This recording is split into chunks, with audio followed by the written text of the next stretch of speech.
The Island Wars Part 3. So you can kind of see that there's been a general stalemate, despite the fact that Plain have lost their land and Elignite made landings to the south. There's been a general stalemate.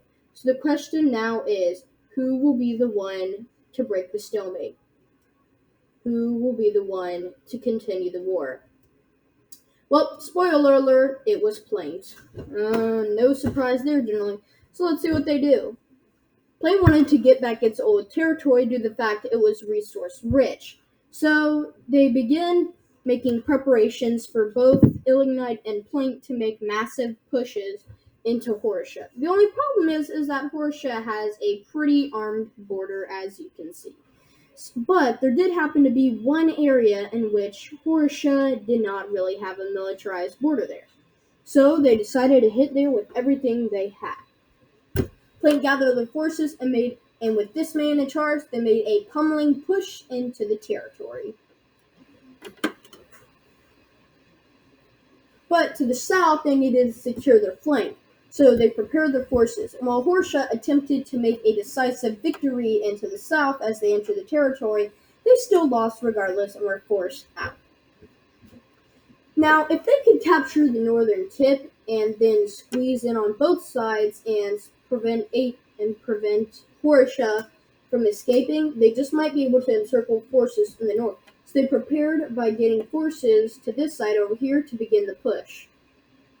But they still needed their southern flank protected, which was essentially Ilignite, in case Hortia decided to go for a southern counteroffensive. So they went to Ilignite and asked if they could protect their flank. And Ilignite was a bit confused at first, but then they realized why.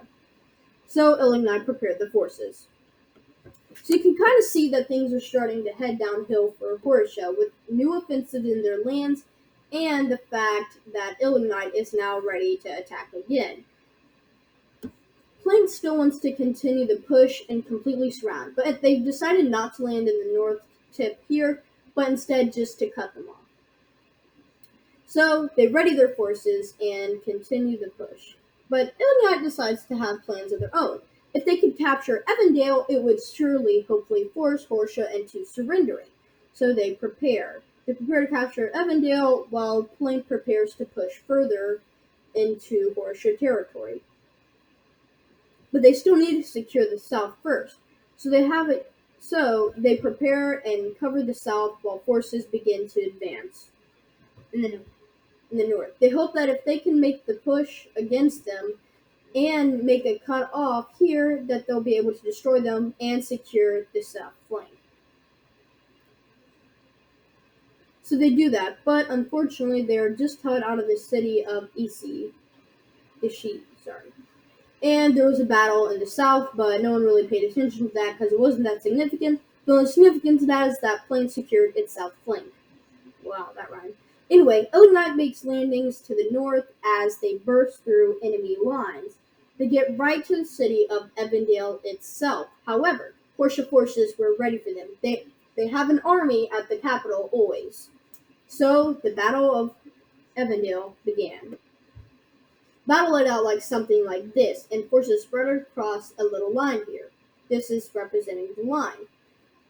Ilignite first hit hard at the south, but Hortia prepared with an offensive in the north to counter them.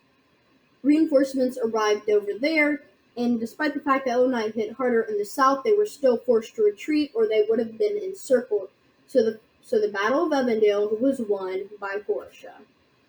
But while this was happening, it allowed enough time to stall so that way Plain could finish the encircling movement, and not only that, but Ilignite had also captured territory while the battle was happening. So you can see things are heading downhill for Hortia. Now Hortia has very low chances of coming back and winning this, as you can tell by this very accurate pie chart here. And you can tell that the laughing emoji also knows why. So the question was, do they want to strike north or south first? Do they want Ilignite to attack or Plain to attack? North was more resource rich and had a lot more resources that was being exported through the sea over here. But if they were to strike to the south and take Evandale, it would destroy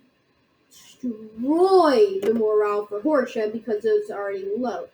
So they decided to send the previously mentioned general to Eagle and convince them that they should strike north first, and this was successful. They successfully convinced them, and the push was pretty dang good. They had pushed them back to this tip here. But the thing is that Horsa had a buffer zone ready as they set up fortifications along this line, and that helped them stop the advance dead, and now they were stuck in another stalemate. But Plain really had to hurry in case Horusha could break out of this general siege. So they had an idea. They prepared artillery, naval ships, and did airstrikes over the territory, which caused a lot of damage. And naval shells came in and artillery shells.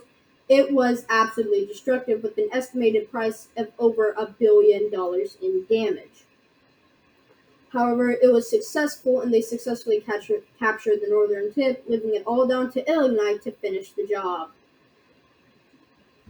Illinois first struck south to take over some easy territory. And they had a similar idea as Plain. They gathered naval ships, and they did bombardments along the coast. They gathered air superiority, their air force, and did bombardments in the sky, and they gathered their artillery and destroyed the front lines. However, not too many troops were there. This allowed them, however, to break another stalemate and advance further into Horusha territory. However, not the second, but the first deadliest battle of the war was to come, the Battle of the Living Line, which is this line here, the defensive line that is set between Horusha and Illinois. It was a decisive battle that was extremely costly for both sides. In the end, just about every army got destroyed. However, there was one army on either side that survived. Any remaining soldiers decided to flee into either army. And now it was time for the Second Battle of Evandale, which would decide what would happen in the war. They met at the city.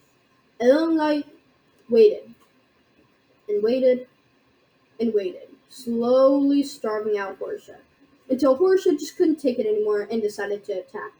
But during this time, Illinois had set up defenses secretly, and Horusha was ripped to shreds with the weaponry.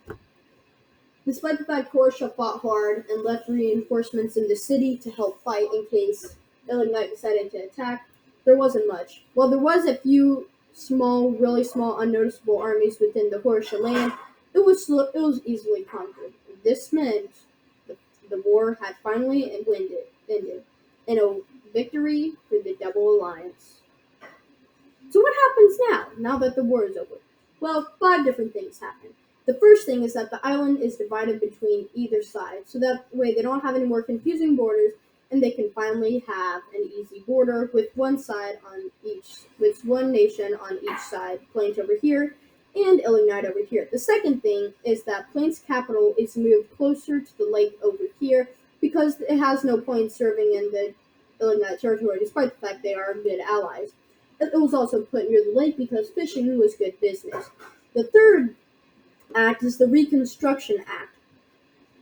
As you can see, a lot of damage was done during the entire war. So they decided to have the Reconstruction Act signed and began working on constructing the island again because it got damaged during the war. Number 4 is that duchy states would be allowed within the new territories that either side had. So that way they could exist but still be under complete control of Plains and Illinois.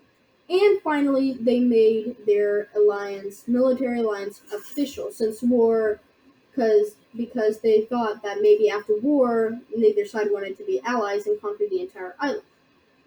So now they have an official military alliance. So this means that this is the end, right? I don't know.